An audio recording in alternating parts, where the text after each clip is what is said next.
kami dari 1 sampai 9 tahun sedikit pun nggak kepikiran untuk punya anak. Nah, itu yang Atik penasaran. Banyak. Apakah Mbak tuh ditubruk sama itu? Kita hidup di Indonesia. Ya. Halo. Mungkin kita juga pelakunya. Iya. Tapi ini sebelumnya aku disclaimer dulu ya. Sama sekali tidak buat ngejudge orang yang Yes. punya keturunan atau mereka memilih untuk memprioritaskan punya keturunan dan segala macamnya. Aku respect sama mereka gitu.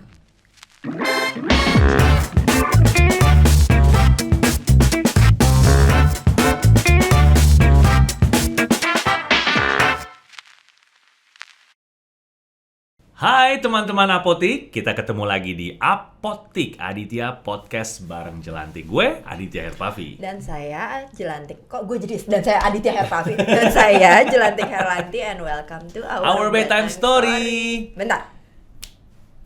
Oh, apa itu? Pakai jeduk gue. Lagi belajar bikin TikTok. Mentang-mentang semua orang sekarang tiktokers. Iya dong, kan gue pengen kayak bisa kayak orang-orang juga. Belajar dulu. Duitnya banyak ya soalnya. Itu dia. Ini ngomongin TikTok nih teman-teman Apotik nih. Kita sengaja ya hari ini biar vibe-nya positif. Kita dan kekinian. Kita mendatangkan seorang bintang tamu atau narasumber yang sangat menguasai kontennya yang satu ini. Betul sekali. Hari ini ada Mbak Lulu Kiana. Tepuk tangan dulu dong. Thank you for coming di Apotik. Thank you for having me. Iya, sama-sama. Ini pasti buat orang-orang yang suka nonton TikTok udah nggak asing sama wajahnya Mbak. Yes. Si beban suami profesional. Namanya lucu loh. Tapi nama akun TikToknya itu ya Mbak ya? Beban Suami 2022. Apa itu hashtag ya? Nama akunnya iya. Nama akunnya tuh Beban Suami 2022. Kita kupas nih sebenarnya sebeban apakah? CEO of Me Time tadi tuh Wow. ngobrol. CEO of Me Time. Kayaknya itu dream come true semua orang. Nah, itu dia. Nah, jadi memang hari ini kenapa kita ngundang Mbak Lulu karena aku tertarik sekali sama cara pandangnya, sama point of view Mbak Lulu terhadap nilai-nilai pernikahan dan berkeluarga. Wow. Nah, pasti teman-teman penasaran apa sih nih nilai pernikahan dan norma-norma keluarga yang Mbak Lulu pegang nih sekarang nih. Mungkin dari sharing sekarang ini ada beberapa orang yang relate juga. Pasti, pengalamannya aku sama yakin Mbak tuh Lulu. kalau memang seperti itu. Tapi mungkin for some people, untuk beberapa orang ngerasa gak boleh begitu gitu loh. Mungkin bukan sesuatu yang tabu tapi masa sih begitu boleh? Masa sih begitu bisa? nilai ininya ya, nilai dalam hal pernikahan atau marriage tuh Iya. wawasannya atau pakemnya tuh seperti apa Iya. orang-orang Indonesia atau orang Timur kita tahu lah, ya Yes. kan? Nah, nih sebelum kita ngobrolin soal konten TikToknya Mbak Lulu, kita mau denger cerita perjalanan marriage life-nya Mbak Lulu. Atau love life-nya. Love life. Love life. Aduh, ini kalau dijilid Panjang. Jadi sinetron stripping. Suami siapa namanya? Teman-teman Apotik? Suami saya namanya Dedi Salim, tapi Mas bukan Dedi. keluarga Salim. Lucu ya? Maaf Lucu ya. loh. Tapi rezekinya amin kayak Ya keluarga Salim. amin, Sun. Amin. Amin. Ya kan? Suami 3 tahun lebih muda dari saya. 3 tahun lebih muda. Berondong lah ya, zaman dulu ya. Kalau 3 So, tahun, ya. 3 tahun tapi belum berondong-berondong amat. Terus gimana tuh Mbak? Kenal di Jakarta dulu? Ya, Oke. jadi suami dulu dia pertama kali merantau tuh karena kuliah di BINUS.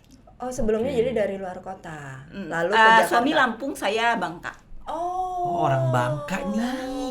Pantesan bening Putih, putih-putih ya. Bangka tuh. Halo Bangka tuh. Amoy dulu. Iya, Ya, ini julukannya kayak gitu. Satu rumpun nama Pak Basuki nih. Pak Ahok Belitung. Oh, Belitung. Beda. Beda pulau, tapi satu provinsi. Siap. Gue jadi lapar pengen bakmi Bangka. Kerupuknya juga enak. terus Mbak. Oke, jadi suami karena kuliah kan dia merantau. Terus kalau aku merantau ke Jakarta itu ya karena memang pengen keluar dari Bangka. Oke. Jadi kami singkat cerita kami bertemu di Jakarta Barat, daerah BINUS, karena aku pertama kali merantau tuh ngekosnya daerah BINUS. Oh, oke. Tapi waktu aku merantau itu kan usiaku udah di atas 25 tahun. Oke. Jalan 26 lah gitu. Ya. Terus nggak lama aku merantau, ketemu sama suami karena dikenalkan sama temen kakaknya temen aku lah gitu, dikenalkan. Kalau zaman dulu kan handphone tuh masih handphone BlackBerry 2G. apa handphone Nokia, Motorola. Iya, Nokia Ya, yang gitu. masih lampu kuning apa iya gimana iya gitu. iya. Nah, itu jadi kenalan orang dulu itu kan memang harus nyamperin. Betul. No sosmed, Betul. harus nelpon, SMS 350 perak mahal. Oh, Ya, betul, iya. 350 Irit pulsa. Itu pulsa, miss call 3 detik. Ini cuman untuk Asli, beberapa asli. orang aja yang ngerti nih, Ya, habis kalau zaman dikit kami ya, detik. zaman kalian sepertinya. Terus Aduh, Mbak. tua banget sih. Jadi udah gitu kan, jadi harus nyamperin kan. Jadi kakaknya temenku, ya, ada cewek tuh di kosan adik gue, gitu kan, ada cewek baru, yuk kenalan. Singkat cerita kenalan. Waktu kenalan, aku nggak tertarik sama suamiku, tapi dia sepertinya tertarik gitu. Oh. Dia pandangan Approaching. pertama lah. Oh. Dia approach, habis itu dia minta nomor telepon kosan ya kan dulu. Telepon kosan ya. Terus dia pun nelponnya waktu itu dia sudah posisinya sudah kerja. Oh. Waktu kita kenalan, kerja baru banget kerja. Jadi dia nelpon juga nelpon dari kantor, pakai fasilitas kantor kayak gitu. Approach lah, singkat cerita, nggak lama kita pacaran. Akhirnya kita berkomitmen memutuskan 18 tahun yang lalu. Jadi nggak lama banget itu rentannya. Karena kenapa mau diajak berkomitmen dan kami memutuskan berkomitmen itu karena satu kayak ngerasa klik nyambung. satu Kalau frekuensi. Pak, ya buat anak-anak muda kalau dari awal sudah nggak nyambung, please deh mau dibawa kemana? Kalau sampai merit nggak nyambung, kayak mana itu? Kayak mana itu? Bener tuh Nyambung Mbak. nih maksudnya apa nih Kak? Nyambung nih, nyambung dalam all topic atau berbicara? Nyambung dalam visi atau? nyambung dalam hal satu, dalam hal obrolan, dalam hal pandangan. Pandangan ya. Kayak kita mikirnya, Satu gue visi. mikir begini. Orientasi lo apa sih gitu ya? Orientasi lo apa, lo nganggep ini apa sih? Sama gitu nggak gitu tuh ya nah, itunya? gitu. Nah, terus kedua, aku termasuk karakter yang simple, which is suami suka. Waktu itu dia suka sama aku karena aku simple, cewek nggak ribet. Gitu loh. Penting tuh.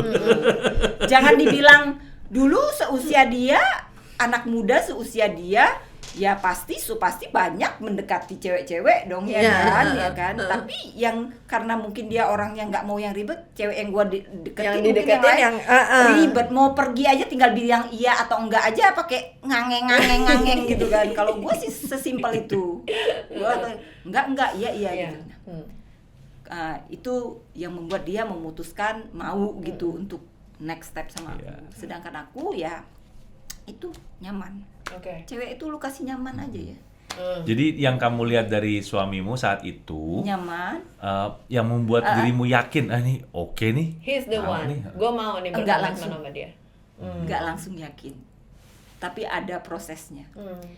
Waktu menjadi yakin itu ketika ada sikap-sikap dia yang membuat aku yakin kalau ketika orang lain tuh sampai ini orang nggak ada masa depannya gitu kan.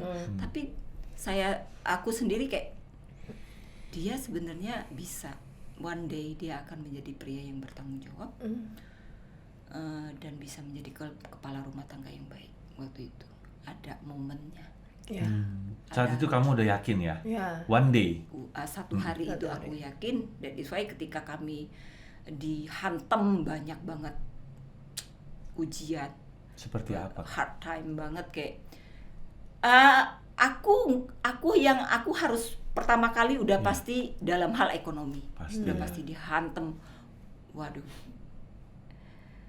Kita pernah tuh sampai memang nggak ada duit, bukan nggak ada duit buat jajan atau senang-senang. No money untuk makan 2 kali sehari itu sulit. Bayar kosan pun sulit. Sorry gitu. Mbak, itu terjadi sebelum awal-awal. Sebelum dari awal sampai 10 tahun, jalan ke 9 tahun. Wow. It's so hard. Dan kalian berdua tetap tetap menjalankan itu bersama. 10 tahun tuh lama loh Mbak. Yes. Banyak perempuan yang udah nggak tahan gitu. Nggak tahan. Aku sempat menyerah nggak Kak? Atau suami sempat menyerah nggak dengan keadaan? Nah itu. Ada titik di mana kami, titik terendah kami waktu itu 9 jalan ke 10 tahun. Kayak kita tuh kayak mikir, oh, it's not working deh kayaknya. Kayak bukan jodoh gua nih kayaknya atau gimana ini gitu. Kondisinya ini gelap terus nih. Okay. Kayak udah, aduh ini kayaknya nggak bekerja deh relationship ini gitu kan. Kurang hoki atau apalah bahasa begitu kok mungkin. ketutup semua gitu. Maybe karena kami juga waktu itu masih muda dan dimana mungkin energi dan emosi kami itu masih berapi-api. Mungkin kalau itu dikasih ke usia aku sekarang mungkin beda lagi gitu kan. Ya kan waktu itu sampai satu titik terendah yang kondisi kami tuh bener-bener ngenes, kata orang tuh. Ngenes banget dalam artian no money, banyak utang, sakit, bahkan buat ke puskesmas deh 70.000 aja nggak bisa kami afford. Maaf Mbak, pada saat itu suami dalam keadaan bekerja atau gimana? Suami di PHK lagi. Itu hard time banget. Waktu itu suami di PHK dengan background suami itu waktu itu adalah seorang sales. Dia kerja marketing. Kalau bahasa kerennya marketing, kalau bagi aku sih ya udah sales aja deh. Dia punya banyak koneksi sebenarnya. Seharusnya ketika di PHK dia akan dengan mudah mendapat pekerjaan.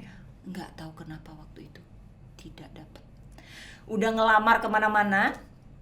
Gue ingat banget waktu itu laki gue pulang-pulang dengan muka depresi, nenteng helm, dan motor inventarisnya ditarik. Motor butut aja. 9 tahun dia kerja di posnya itu. Nggak ada namanya pesangon, nggak ada. Padahal PHK ya, PHK kan harus. Bahkan waktu itu kami sedang mengharapkan THR. Sebulan sebelum itu Natalan. Biasanya kan Natalan THR. Iya. Akhir tahun, bonus-bonus akhir tahun lah apa. Mbak Lulu memutuskan untuk sebelum memutuskan kita berpisah sementara atau apa, itu apa yang Mbak Lulu rasain sampai saya gini, Mbak Lulu bilang itu hard time berapa tahun? 5-10 tahun? Dari awal sudah hard time. Jadi titik terendahnya ya itu. Around berapa? Mungkin katakanlah hampir 10 tahun. Dan akhirnya kalian memutuskan untuk ini. Oke, kita break deh ya kayaknya gitu ya. Nah, you cari hidup you, I cari hidup I gitu, istilah kata zaman sekarang gitu. Kayak tapi waktu itu kita mungkin banyak kesalahan-kesalahan dari aku dan kesalahan dari suamiku. Aku nggak bisa spill karena aku menutupi dosa dan aib sesama gitu kan. Jadi aku nggak akan cerita di depan itu. Tapi intinya kami memutuskan untuk break waktu itu. Berat banget nggak sih Mbak? Aku depresi. Oh sempat depresi Mbak. Ya karena kalian saling mencintai kan sebenarnya. Bukannya kecewa karena perselingkuhan atau apa atau apa ya. Karena keadaan. Berapa lama Mbak itu terpisah? Kurang lebih 6-8 bulan kalau nggak salah. Di saat sedang saat sedang jauh gitu berarti benar-benar tidak berhubungan sama sekali komunikasi. Daily atau tetap communication berkomunikasi atau gimana? Atau tetap berjalan? Kalau komunikasi itu kalau ada hal yang penting aja sebenarnya, tapi nggak ada intensitas kayak orang chat-chatan atau nggak ada. Jadi kayak nggak ada yang mengharuskan juga. Kalau ada anak kan mungkin mengharuskan gitu ya. Iya, nggak ada yang mengharuskan gitu ya. Kayak ketika gua pribadi pun ketika mau, lu pernah ngerasain ketika you miss someone, mau chat atau mau chat apa? tapi nggak jadi kayak gitu. Wow. Mengurungkan niatmu ya. Mengurungkan kayak gitu. Jadi kayak aku ingat banget waktu itu berpisah, aku sempet, ini bukan aku yang ngomong karena temanku yang ngomong, mereka bilang lu tuh bukan lu lagi, dibilang lu tuh udah kayak orang depresi gitu. Diajak ngobrol cuman kosong doang gitu tatapannya dan segala macem gitu.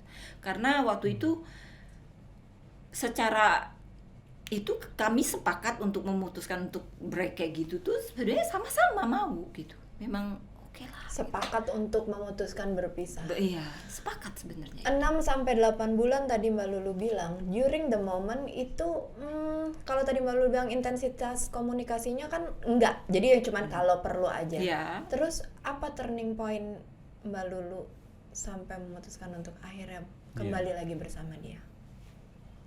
Ini pentingnya cerita ini. Jadi ketika aku mengalami kata temen aku menunjukkan sikap-sikap seorang depresi, aku mati rasa, bahkan nggak bisa nangis. Pernah nggak ngerasain mati sampai rasa. buat nangis pun? Nggak bisa menangisi keadaan lagi. Udah empty berarti, kosong, empty ya. Gak bisa nangisin. Jadi gua kalau terima perlakuan gak adil ataupun kondisi yang sangat bikin gua ngenes, gak ada duit buat makan, lapar 2 hari misalnya gitu, kayak gua udah gak bisa nangis. Flat aja gitu ya Mbak ya? Saking udah numb ya, udah mati rasa. Kayak gitu. Jadi di kondisi itu, tapi ada satu titik, praise Lord, gua masih ingat Tuhan. Jadi ada satu titik gue terendah banget ketika gue udah nggak tahu mesti ngapain di kamar kosan. Gue ngekos waktu spread sama laki gue itu, gue ngekos. Gue ngekos di Tangerang. Suami gue kembali ke orang tuanya.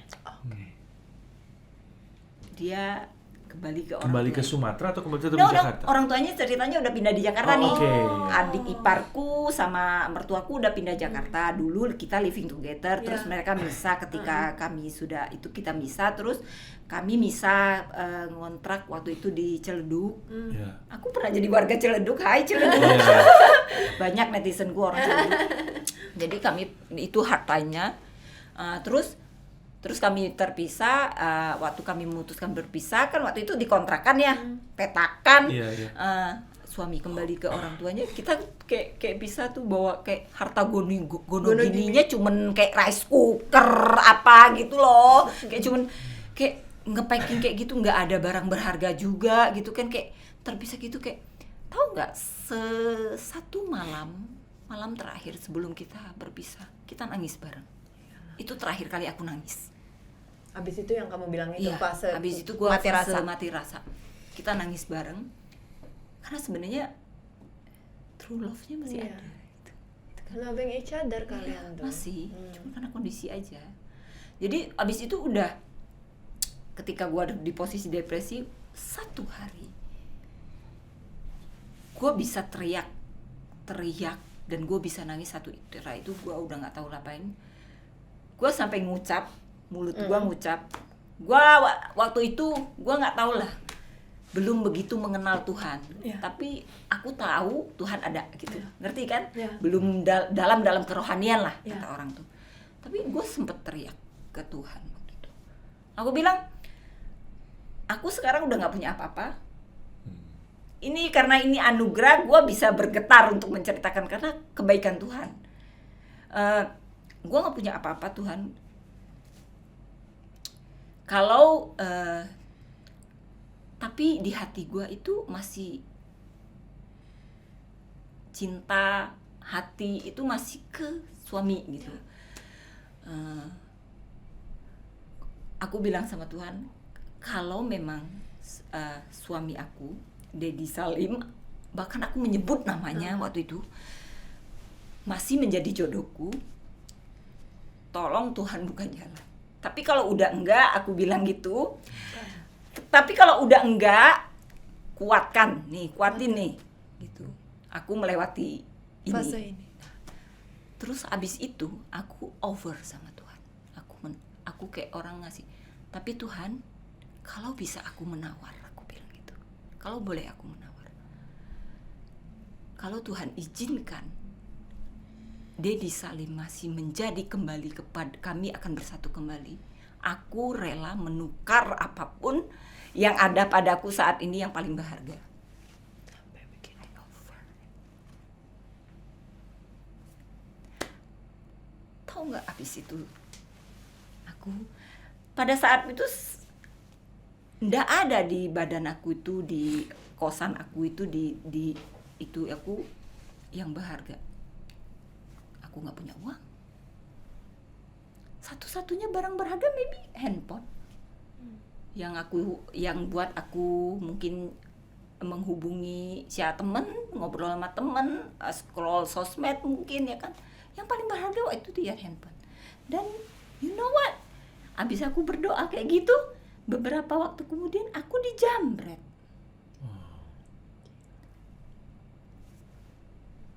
Di tangan aku ada dompet dan handphone, tapi yang dijamret handphone. Dompet nggak ada duitnya, dompetnya soalnya. Yang dijamret handphone. Diambil itu yang paling berharga. Dan tahu nggak kenapa? Ini merinding sih. Gua aja ini udah merinding. Waktu dijamret, gua nggak tahu harus menghubungi siapa, which is gua lagi di jalan itu, jalan kaki di tengah jalan.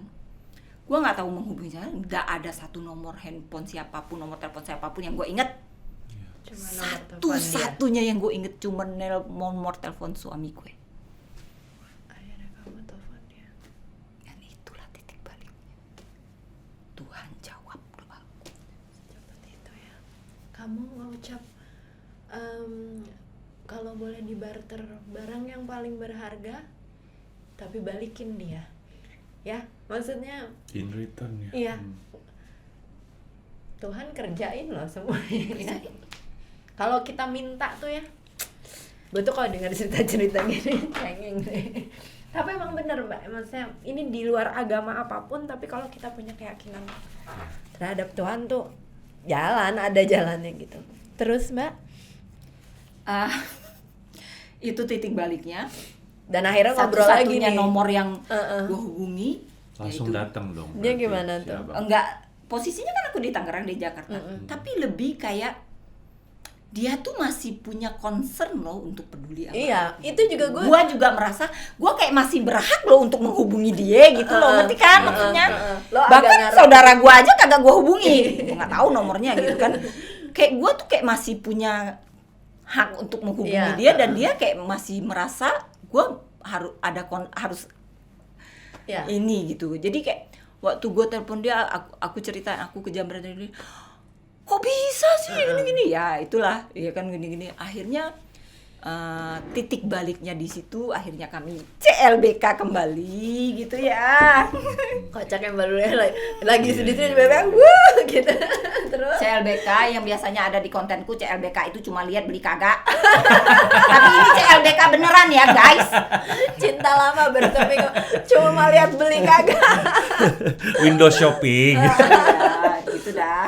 Terus Tapi ada satu hal yang bikin kami itu kuat adalah merasa utuh ketika bersama. ketika dipersatukan Ya. kembali.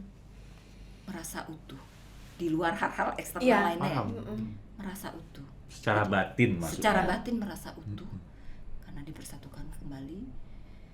Itulah, setahun aku mengalami itu. Terus mulai tuh ada perkembangan ekonomi dikit gitu. Akhirnya mungkin suami juga nggak tega lihat. Waktu aku ngekos di itu, suami tuh masih tidur di tempat mamanya karena dekat. Jadi dia nggak nginep gitu loh. Dia pulang gitu tiap malam. Karena dia bilang panas kamar lu. Dia bilang. Kalau di rumah kan gua ada AC. Dia bilang. Terus kenapa nggak dibawa ke rumah mertua? Sempit. Oh.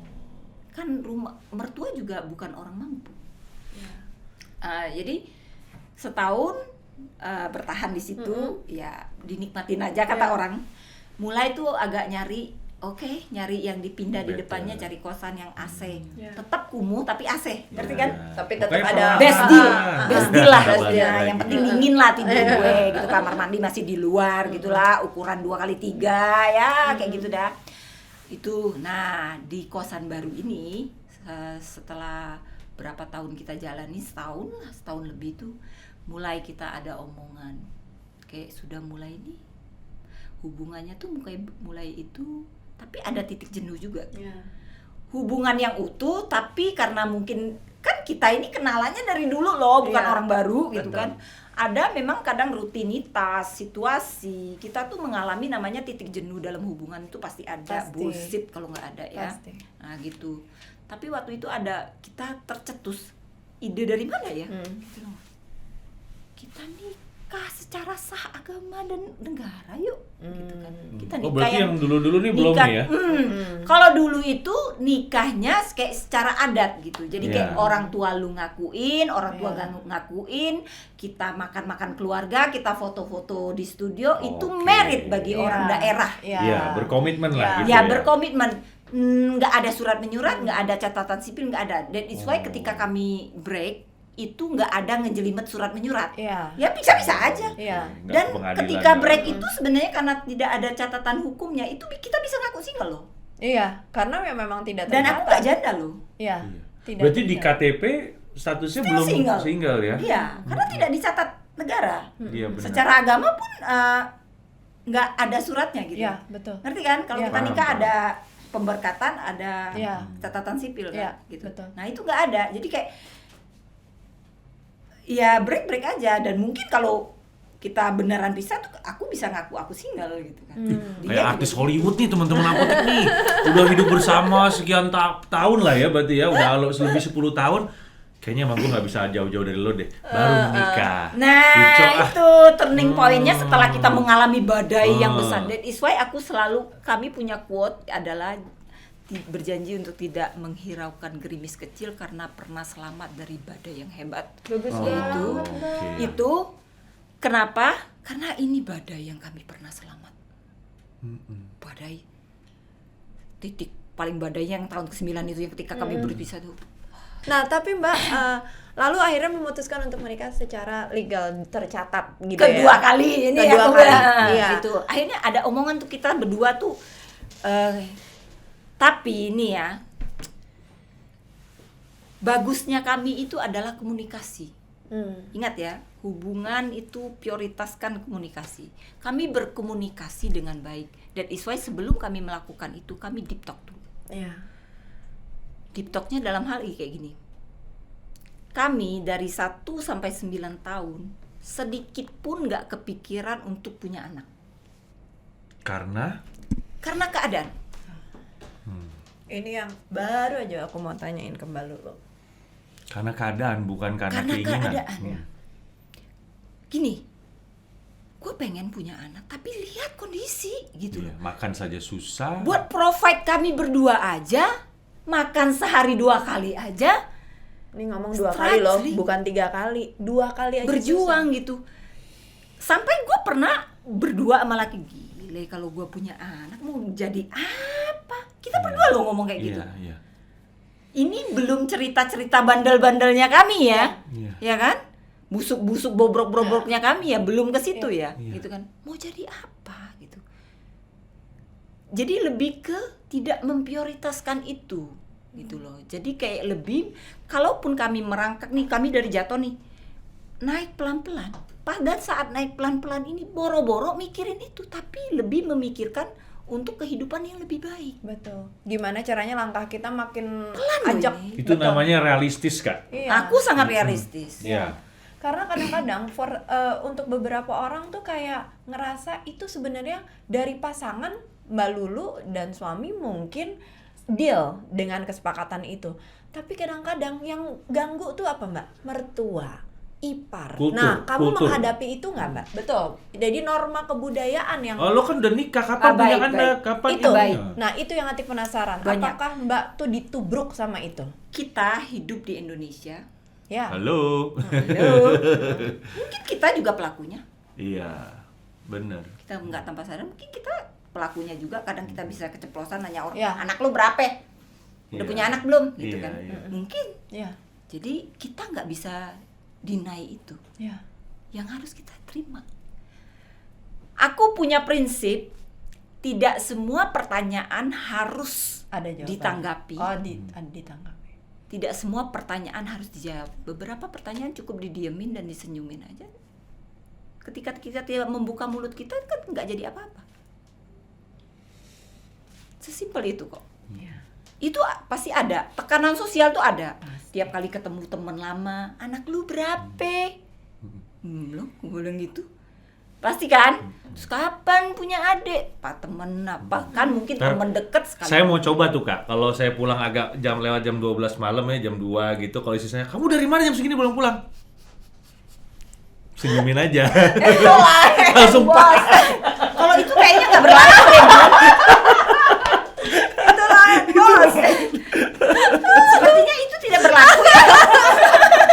Lo bebas lo ini Gua dia. boleh. Mbak Lulu nih diem-diem untuk balikin meja nih ngomongnya. Kirain gue boleh senyumin aja. Tapi siapa yang Mbak Lulu paling berat hadapi? Apakah dari keluarga atau malah justru dari lingkungan teman atau apa? Lingkungan lebih berat. Kayaknya kalau keluarga malah lebih memahami ya Mbak. Nih, puji Tuhan aku punya mertua, apalagi mamaku. Aduh, dia nggak peduli. Dia tahu hidup miskin banyak anak itu gimana rasanya. Jadi orang tua aku tidak pernah intervensi kehidupan aku. Puji Tuhan mertuaku juga bahkan belum ada nih selama hampir jalan 19 tahun aku bareng suamiku belum ada di depan moncong mukaku mertuaku nanya kapan lu punya anak. Wow, itu gila sih menurut gua. Nggak maksud aku sampai sekarang belum pernah digituin. Belum ada. Gua nggak tahu kalau dia ada di mana. Ngomong tapi, atau ngomong ke suamiku, gue juga nggak. Tapi ketika gue deep talk sama suami gue, suami gue juga nggak ada. Dia bilang, paling cuman pernah sekali, lu belum pengen. Ketika gue jawab enggak, dia mengerti gitu. Dalam artian, malah mertua gue tuh lebih banyak nanyain kapan lu punya rumah.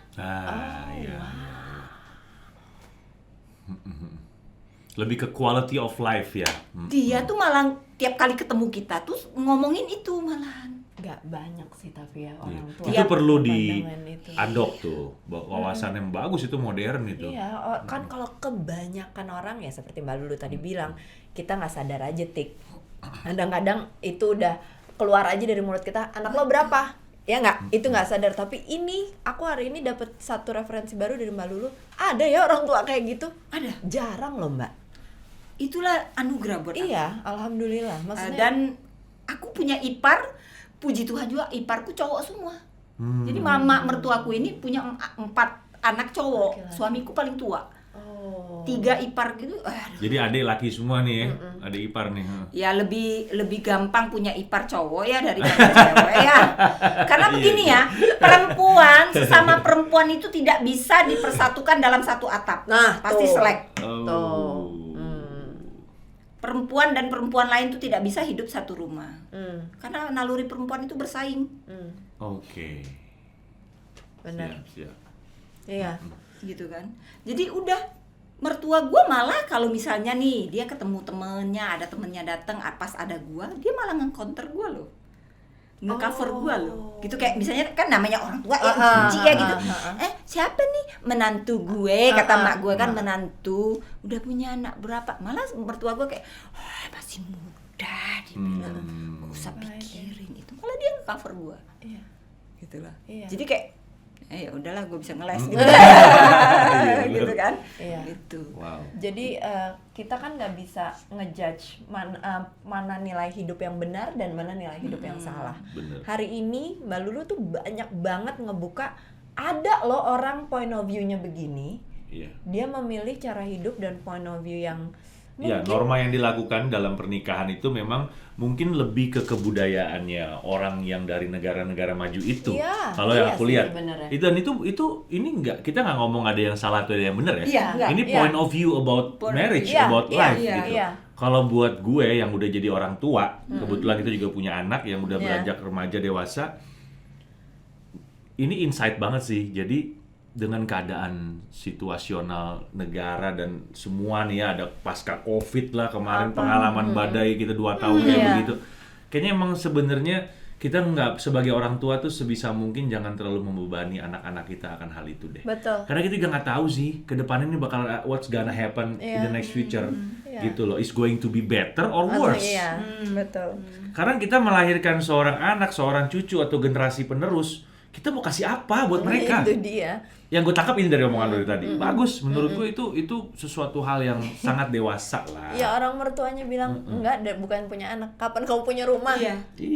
Iya kan? Karena begini, orang tua, saudara itu adalah orang yang mengenal kita. Iya. Bagi orang yang mengenal kita, kalau mereka kenal kita dengan baik, mereka akan menghargai keputusan kita, jalan hidup yang kita tempuh.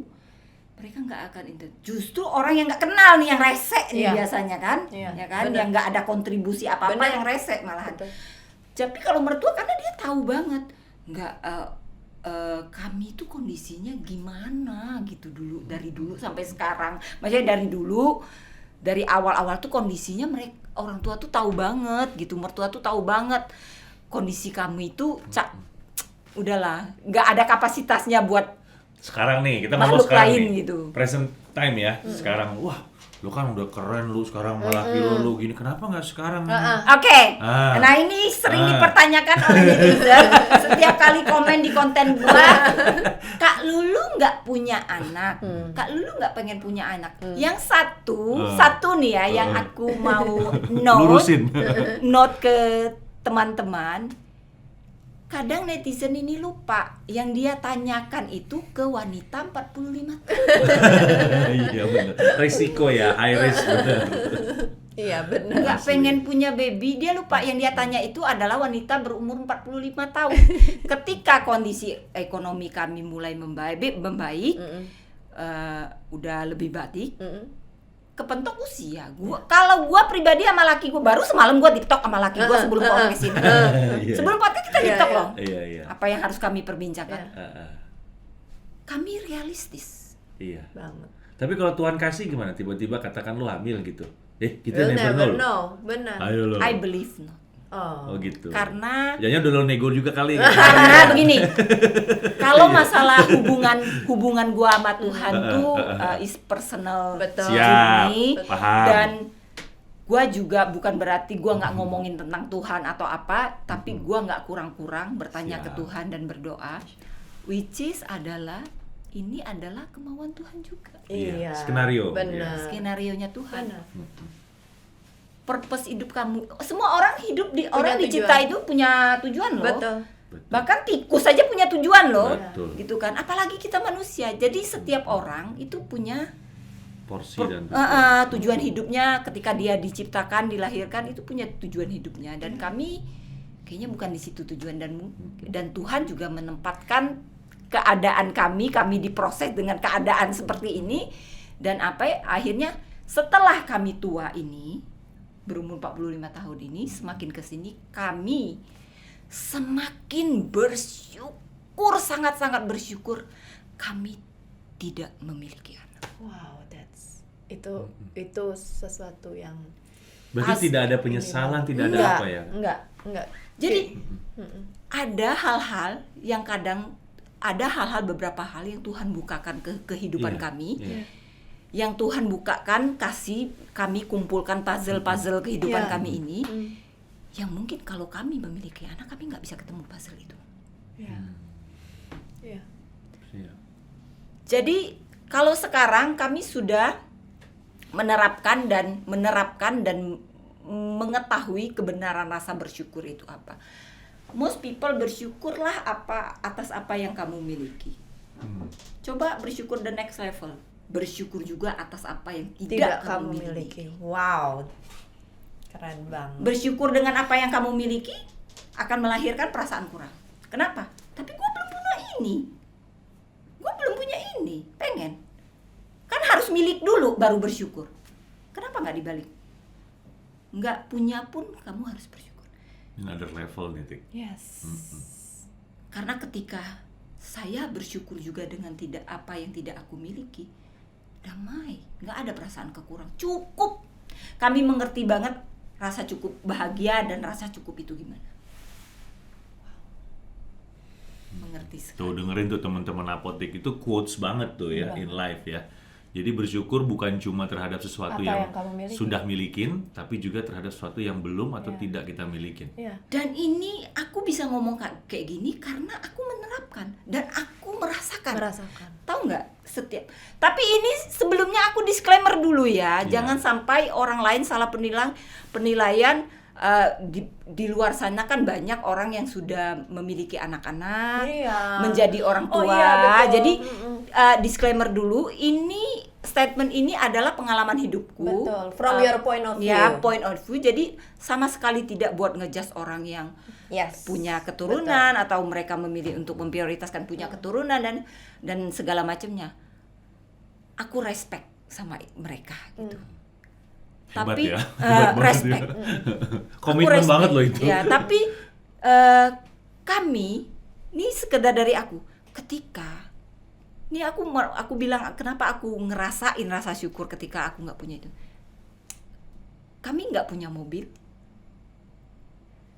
Tiap kali mungkin kadang ada satu momen-momen yang bikin kita ngelihat orang punya mobil, tapi kami malah bersyukur ya kita nggak punya mobil gitu loh.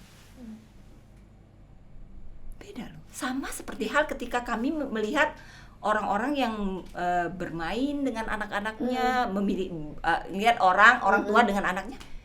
Kami bukannya iri loh, kebalik gitu. Tapi kami malah bersyukur kami tidak punya.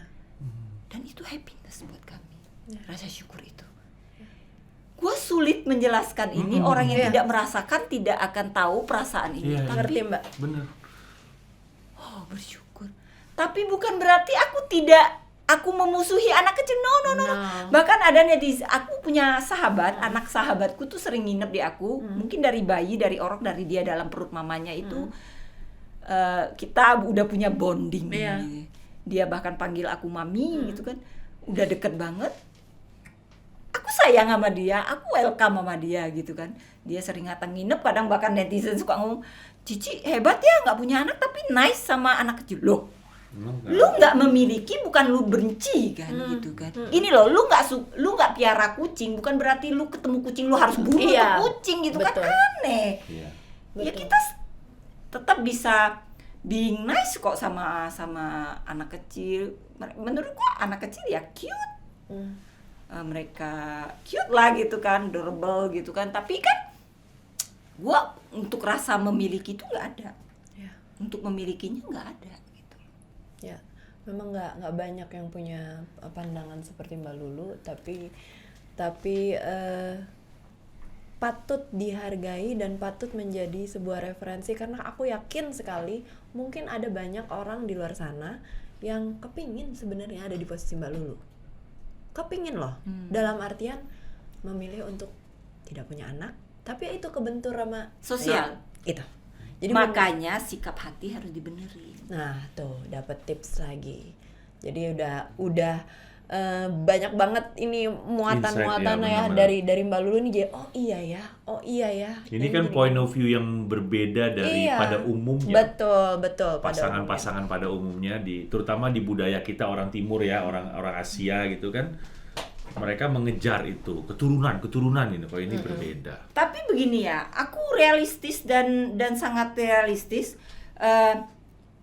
dan aku bisa ngomong ini waktu kami mula-mula sebelum sampai di titik ini, kami juga dibentuk dari lingkungan sosial, lingkungan komunitas dan segala macamnya tentang hal yang ujaran-ujaran, pertanyaan-pertanyaan itu.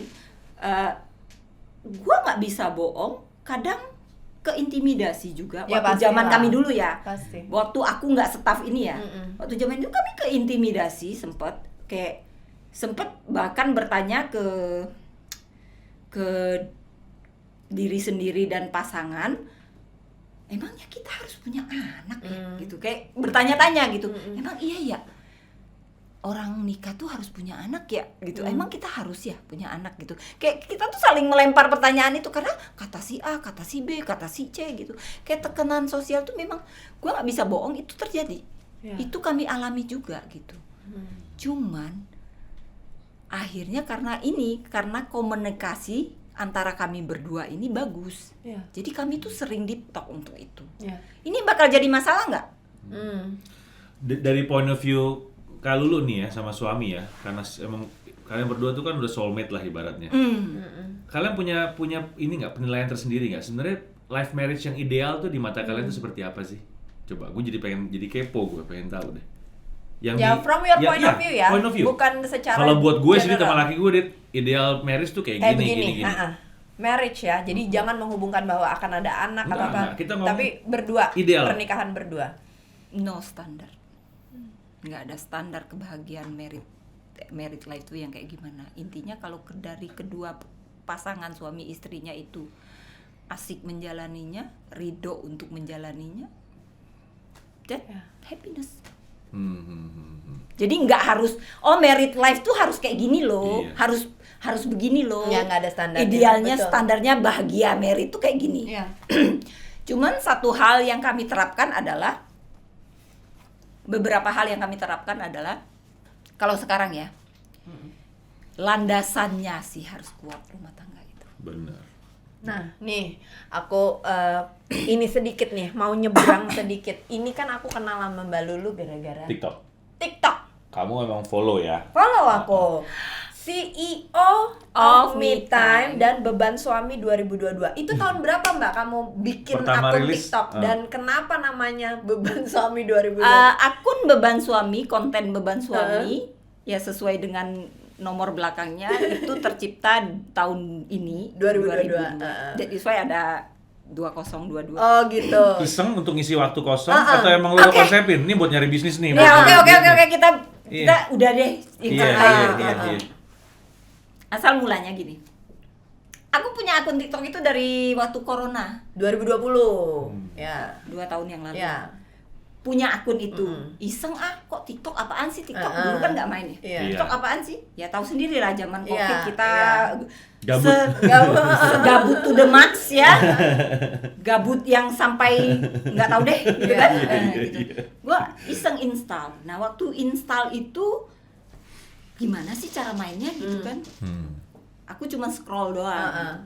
Tapi waktu itu kan aku sedang proses pemulihan mental health. Jadi kayak waktu aku scroll TikTok tuh mungkin karena aku nggak tahu cara mainnya, yang nongol di FYP tuh yang toxic semua gitu loh. Jadi gua apaan sih gitu kan? Belum tahu cara mainnya ceritanya. Abis itu nggak mau uninstall abis itu. Terus aku ketemu teman yang tiktoker juga banyak kan yang main TikTok juga. Biasanya aku tuh main Instagram kan. Tapi Instagram juga nggak ada followersnya, jangan ikutin. Nggak laku kontenku di Instagram. Terus biasanya cuma story terus ngepost, terus Instagram ada reel kan, ngepost gitu. Kadang suka nulis kata-kata atau tapi kayak cuma semutnya gue aja gitu loh, nggak mandatory kata orang tuh. Nah, abis itu ketemu teman, terus teman bilang, gua di Instagram tuh suka ngepost tentang styling gitu kan, fashion hack kayak gitu-gitu kan suka aku kan. Terus temenku bilang gini, Cici kenapa nggak post di TikTok aja sih gitu, konten Cici tuh bagus, dia bilang gitu kan. Nggak ngepost di TikTok aja. Oh iya ya, emang iya ya, aku bilang gitu. Harus ya aku punya TikTok, aku bilang gitu. Terus iya ya udah nih, lu bikinin, gue bilang. Jadi dari akun yang lama itu postingnya dulu sempet post yang random gak jelas gitulah gitu. Try to be funny tapi nggak funny ternyata gitu kan, nggak ada yang nonton gitu kan. Ya akhirnya dia ituin lagi akunku, di-download lagi di handphoneku dan gini-gini. Nah, udah nih namanya gini-gini. Waktu itu masih pakai nama real aku kan, dulu Kiana kan. Belum ada nih judul Beban Suami ini ya kan. Mas, aku mulai tuh ngepost random, ngepost tentang style, OOTD kayak gitu kan. Kamu suka fashion hack juga ya, kan? Gitu-gitu. Kemeja diginiin. Tapi ternyata nggak laku. Oh, itu nggak laku. Oke, gitu kan. Sampai akhirnya gue pernah nonton satu konten kreator yang dia juga sering share trik-trik cara mengembangkan aku. Dia pernah, kalau lu ngepost, misalnya lu ngepost tentang ini, ada jutaan orang ngepost tentang ini juga, videomu tidak lebih bagus dari orang gitu kan. Beri orang alasan untuk menonton videomu dong, dia bilang gitu kan. Apa keunikanmu dan segala macam. Waktu itu gue mikir, oh iya juga ya. Gua dengan skill ngedit yang seadanya waktu itu ya kan boro-boro tahu namanya transisi ya kan, boro-boro tahu namanya aplikasi InShot buat ngedit. editor Ngedit dari TikTok aja gue butuh 2 jam puyeng, lama-lama emosi handphone gue banting. Iya. Jadi dari segi itu pun nggak menarik sebenarnya gitu kan, ya cuman gitu-gitu yang kayak story doang gitu loh. Jadi ya pantas nggak ada yang nonton. Dan followerku selama 2 tahun ya guys, 50 orang, puji Tuhan ya, selama 2 tahun. Dan itu pun orang kenal semua ya, yang kupaksa untuk follow ya. 2 tahun loh akun itu, karena random. Abis itu gua males ah gitu kan. Waktu itu karena belum ada tujuannya konten gitu, kayak cuman iseng post gitu, nggak ada konsep lah kata orang. Sampai kan waktu itu juga aku lagi journey aku tentang hidup minimalis juga, yang sampai sekarang masih aku jalanin, tentang mental health juga gitu kan. Jadi aku waktu itu mulailah aku uninstall semua sosmed gua. Selama 2 minggu aku puasa sosmed. Aku mau merasakan gitu hidup tanpa sosmed gimana, ya kan. Terus nggak pengen nge-share story dan nggak pengen tahu cerita orang juga gitu kan, kayak bisa ternyata lu gitu kan. Dan hasil perenungan nih kan, secara kan kenyang ya kan, perenungan dengan IRT yang nganggur, beban suami ya kan. Terus hasil perenungan gua, hasil yang nggak banyak juga, gua berdoa dan segala macam, akhirnya sempet satu kalimat nongol di pikiran gue waktu itu, gue bikin konten apa ya gitu kan. Ada satu kalimat yang ditanam di pikiran gue adalah, apa yang ada padamu aja. Apa yang ada padaku? Aku adalah seorang ibu rumah tangga, pengangguran, banyak waktu, banyak bengong, ya kan? Apa yang ada padaku? Ya itu. Akhirnya yang kerjaanku jajan, makan, ya kan? Ngurus suami, belanja di Toserba ya kan, atau di minimarket, kadang me time. Aku udah melakukan me time sejak sebelum jadi konten kan. Itu kayak gitu. Yang ada padamu aja dulu. Akhirnya aku jadiin itu. Tapi setelah aku 2 minggu itu, aku keluar tuh, mundur berapa langkah, maju tuh. Konten pertamaku yang langsung temanya beban suami, aku dapat aja tuh set beban suami. Gitu. Judulnya aja tuh clickbait. Karena sebenarnya beban suami ini adalah sebuah istilah kan, istilah housewife. Iya, yang nggak kerja di luar tapi sepenuhnya ibu rumah tangga, jadi sering dikatain beban suami nih gitu kan. Nah, itulah aku ambil itu sebagai tagline aku. Tapi Mbak, kalau sekarang nih, kalau kita ngomongin sekarang, udah bisa memetik hasilnya dong dari TikTok. Ya. Nah, itu kalau boleh di-spill sedikit, emang bisa hidup ya Mbak dari TikTok? Pasti kan banyak nih yang kepengen tahu. By the way, suamiku udah insecure dengan penghasilan. Keren. Flexing sedikit ya. Ya nggak, bukan flexing dong, karena kan itu kerja keras kamu. Gimana tuh Mbak? Jadi menjanjikan ya? Menjanjikan. Tuh, asal terkonsep ya Mbak ya? Iya. Ada lagi nih, harus bedain antara konten sama lu sekedar story gitu loh.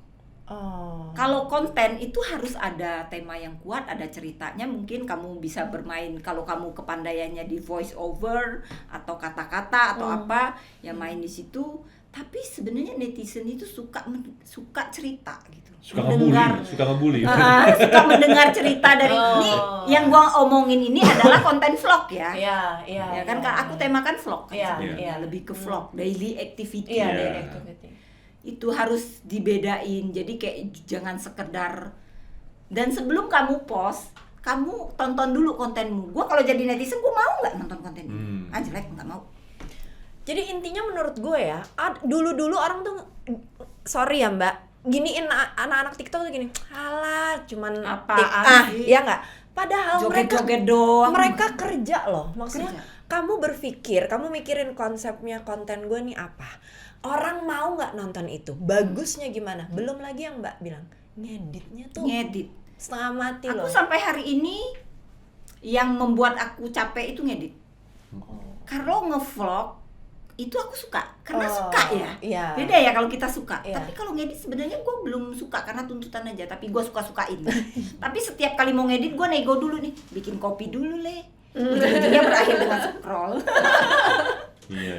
Jadi menjanjikan ya Mbak. Menjanjikan, sangat menjanjikan. Tapi memang konsistennya itu sih. Ya.